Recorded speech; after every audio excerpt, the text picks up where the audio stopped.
Hello, everyone. Pastor Ben Beckner here. Just wanted to record another video for you to kind of finish out the week. Today is Good Friday, and had just a great time this afternoon, spending some time with some people, doing this Good Friday service where we started at the old Presbyterian Church. We walked up the hill to the top of the bluffs and had a small service there with everybody in recognition of this Good Friday. And so, in doing that, I just wanted to share a couple of my thoughts that I shared up there and wanted to share with you. Today is a day that, as we look in Scripture, can seem pretty dark, pretty hopeless. But I wanted to kind of highlight these last several days of Jesus's life and ministry on earth. And I think in doing so, that really sets the stage for us as we are moving forward and looking towards Resurrection Sunday. So if you'll, I guess, indulge me to do that, I just want to kind of highlight some of these things. And as I've done these videos over the last several days, a lot of my time has been spent in Mark chapters 11 through 16, and those move through this last 7 days of Jesus's life.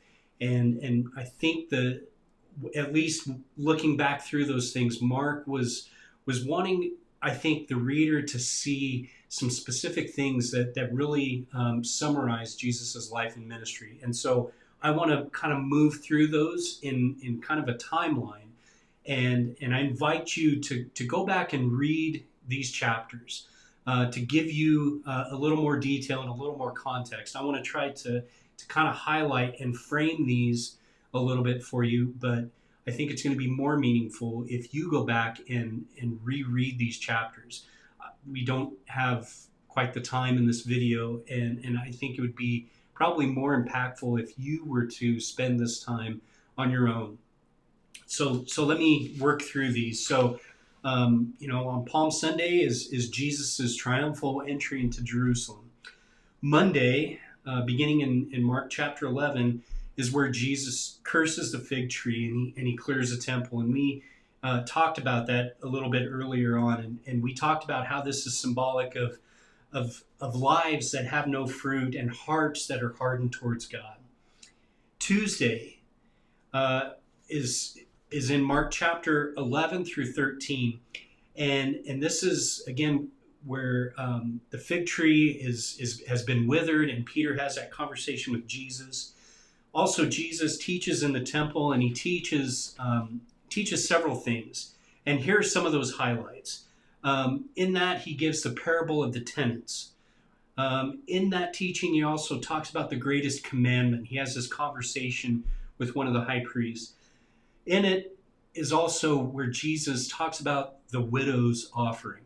So all of these events, there's some commonalities between those. These events are a call to prayer. There are prayers of faith that Jesus is inviting us to. There's a call to forgiveness for one another. There's a call to love God fully and completely.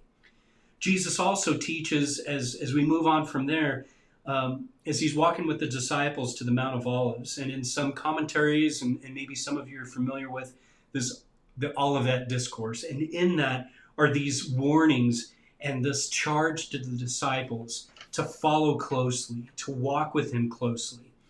So that marks that Tuesday. Wednesday and Thursday kind of blend together a little bit. There's a series of events that take place in this time. And so those kind of carry over from Wednesday into Thursday. And we find this in Mark chapter 14. We see the disciples, they're prepping for Passover. Also in this passage is the actual Passover meal, or what we refer to as the Last Supper. During this time, it's Jesus predicts the betrayal of Peter, his denial of Jesus. Later on, we see Jesus praying in the Garden of Gethsemane. So these events, again, are a living example by Jesus. They communicate Jesus' sacrificial love to the world, but also it's an invitation to us and to his disciples to do the same. We move it now into Thursday and Friday, and this is captured in Mark chapters 14 and 15. We see here that Jesus is betrayed, that he's arrested in the garden. He then stands trial before the Sanhedrin. This is the time when Peter now disowns Jesus. Jesus now stands before Pilate and the crowd after this mockery of a trial. And he's brought before Pilate. He's brought before this crowd. And Jesus stands before them. And Pilate asks the crowd, "What do you want me to do?" And the crowd yells, "Crucify him." Moving on from there is the crucifixion. This is early, well, not too early. It's earlier in the morning on Friday, believing to have begun about 9 a.m. and the crucifixion lasting to about 3 in the afternoon. On the way to Golgotha, we see Simon the Cyrene, who carries a cross for Jesus. We see the different people that come into this story at this time, the crowd, the soldiers, chief priests, all of them mocking Jesus. After he gave up his spirit, after he passed, he was buried later that evening. Other gospel accounts, as we look into those as well, talk about the disciples that happened after this, and they scatter, they disperse. And thinking through these events and what was taking place, I'm sure many of them were scared. They were ashamed. They were in grief. For us, we have the fortunate gift of Scripture to be able to look at these series of events and know what happens next. But that's not what was available to them. So we've got to kind of look at these events through the way that they were experiencing them. And I can't help but imagine the fear and the hurt that they were experiencing at this time.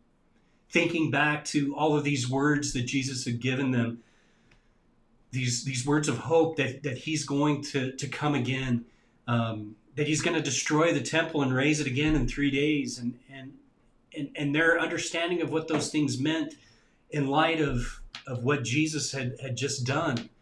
I can't help but think that they were probably confused.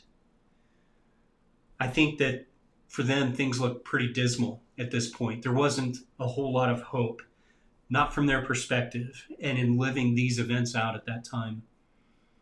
Jesus had just been killed, and his beaten body was taken down from the cross, and it was laid in a borrowed tomb.